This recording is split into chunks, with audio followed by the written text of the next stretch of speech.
The Federal Executive Council has approved the Petroleum Industry Bill for onward transmission to the National Assembly. We'll be briefing State House correspondents at the end of the Council's weekly meeting. The Minister of Petroleum Resources, Mrs. Diezani Alison Madueke, said that the new PIB will ensure the independence of regulators in the oil and gas sector and unbundle the NNPC. Also, the Council, in an effort to promote cassava farming in the country and reduce dependence on imported wheat, has directed the Ministers of Agriculture and Finance to reduce the import duty for cassava-enhancing enzymes from 10 to 0%. Our State House correspondent, Chukwuma Onekwusi, tells us more. Perhaps an indication of the importance they attached to the bill, the ministers took time to go through the draft as presented by the Minister of Petroleum Resources just before the arrival of President Goodluck Jonathan.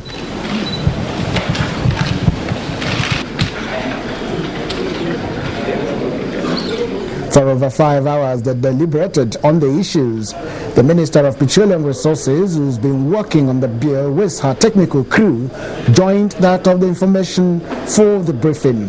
They told State House correspondents some of the advantages of the new bill. We have tried to take the entirety of the critical segments of the Petroleum Industry Bill to ensure that the fiscal frameworks were reworked to better position Nigeria within the competitive frameworks that are inherent now not only globally but even in the African landscape, because the competitive scenery is not as it was a few years ago.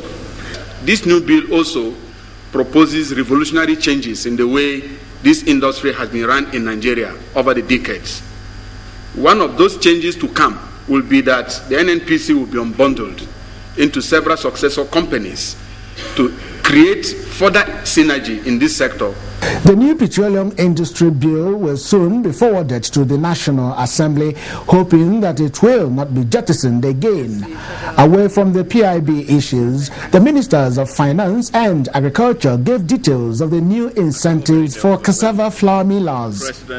For cassava enhancing enzymes, the duty rate will be reduced from 10 to 0%. I think this will help immensely with the cost of production of the bread.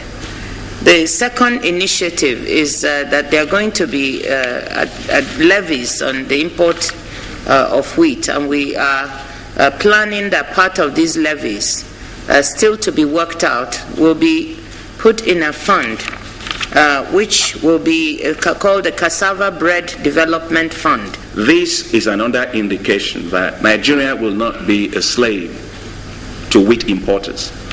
We have an economy to grow.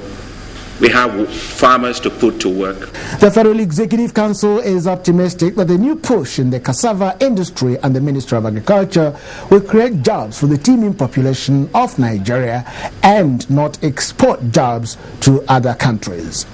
Chukwuma Onekwusi, Channels Television News.